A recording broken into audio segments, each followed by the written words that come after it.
तो चलिए आज एक ऐसी कहानी सुनते हैं जिसका नाम है नवरत्न हार के बाद की जीत। ये एक ऐसी कहानी है जो हमें बताती है कि कभी-कभी जिंदगी का सबसे बड़ा मोड़ ठीक वही आता है जहां हमें लगता है कि भाई अब तो सब कुछ खत्म हो गया है। तो एक सवाल से शुरू करते हैं। क्या एक मामूली सी गलतफहमी, एक पल का शक किसी इंसान की पूरी जिंदगी का रास्ता बदल सकता है? आज की कहानी में हमें इसी सवाल का जवाब मिलने वाला है। कहानी की शुरुआत होती है एक शहर की भीड़भाड़ के बीच। एक लड़का है जो बस भागे जा रहा है, हाफ रहा है। उसके चेहरे पर डर और घबराहट दोनों साफ नजर आ रहे हैं। पर सवाल यह है कि वो आखिर भाग क्यों रहा है? और तभी पीछे से एक आवाज गूंजती है जो इस पूरे सीन को किसी एक्शन फिल्म जैसा बना देती है। अरे पकड़ो उसको, चोर है, बैग लेकर भाग रहा है। अब ये सिर्फ एक दौड़ नहीं रही, ये एक पीछा बन चुकी थी।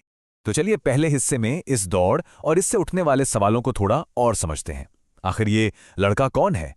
क्या वो सच में एक चोर है या फिर कहानी कुछ और ही है? तो होता यह है कि इस लड़के का नाम है नवरत्न और वो अपनी पूरी जान लगाकर भाग रहा है। उसके पीछे दो लोग हैं और अब तो एक पुलिस वाला भी इस चेज में शामिल हो गया है।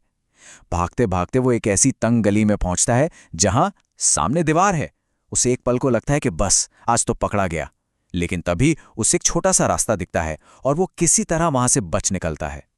लेकिन इस भाग दौड़ से पहले, इस हार से पहले का सच क्या था? चलिए कहानी में थोड़ा पीछे चलते हैं और ये जानते हैं कि असल में ये नवरत्न है कौन। सच तो ये था कि नवरत्न कोई चोर वोर नहीं था।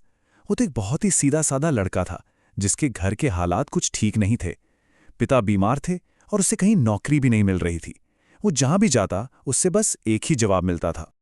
लोग उससे कहते थे, तुम में ऐसा कुछ खास नहीं है, तुम कुछ नहीं कर सकते। लेकिन इन सब बातों के बावजूद उसके अंदर एक धीमी सी आवाज थी जो कहती थी, कोई बात नहीं, एक दिन मैं सबको गलत साबित करके दिखाऊंगा। पर सच कहूं तो उसे खुद पर भी अब शक होने लगा था। एक बार की बात है, एक इंटरव्यू में उससे पूछा गया, अच्छा अपनी कोई कमजोरी बताओ, और उसने बड़ी ईमानदारी से कह दिया, सर मैं ना जल्दी हार मान लेता हूं। उसकी ये बात सुनकर पहले तो कमरे में सन्नाटा छा गया और फिर सब जोर जोर से हंसने लगे। नौकरी तो उसे नहीं मिली, पर उसकी ईमानदारी ने सबको हंसा जरूर दिया था। उसी रात घर पर मां की दवाई के लिए भी पैसे नहीं थे, और जब उसके पिता ने उसके कंधे पर हाथ रखकर कहा, कोई बात नहीं बेटा, हम गुजारा कर लेंगे, तो ये शब्द उसे अंदर तक बिल्कुल तोड़ गए। उसे लगा कि वो कितना नाकाम है जो अपने परिवार की छोटी छोटी जरूरतें भी पूरी नहीं कर पा रहा। और इसी टूटे हुए दिल के साथ अगले ही दिन वो उस दौड़ में फंस गया। तो कहानी वापस उसी मोड़ पर आ जाती है जहां उसकी ईमानदारी की असली परीक्षा होने वाली थी। तो जो पूरी गलतफहमी थी वो अब जाकर साफ होती है। लोग उसे चोर समझ रहे थे, लेकिन हकीकत तो ये थी कि एक बुजुर्ग आदमी का बैग सड़क पर गिर गया था और नवरत्न बस उन्हें वो बैग लौटाने के लिए ही उनके पीछे दौड़ रहा था। जब नवरत्न किसी तरह उस गली से निकलकर वापस आया तो उसे वही बुजुर्ग आदमी मिले। बैग लौटाने के बाद उन्होंने मुस्कुराते हुए जो कहा वो नवरत्न की जिंदगी बदलने वाला था। उन्होंने कहा, बड़ी अजीब बात है, सब तुझे पकड़ने के लिए भाग रहे थे और तू ये बैग लौटाने के लिए भाग रहा था। और कहानी का सबसे बड़ा ट्विस्ट तो अब आता है। वो बुजुर्ग आदमी कोई आम इंसान नहीं, बल्कि एक बहुत बड़ी कंपनी के मालिक थे, और उन्होंने नवरत्न की आंखों में उसकी सच्चाई और हिम्मत दोनों देख ली थी। तो ईमानदारी ने उसे एक मौका तो दिला दिया, लेकिन असली कहानी तो अब शुरू होनी थी। चलिए देखते हैं कि कैसे उसकी मेहनत ने लोगों का पूरा नजरिया ही बदल कर रख दिया। तो उसे नौकरी मिल गई, पर यह तो बस एक शुरुआत थी।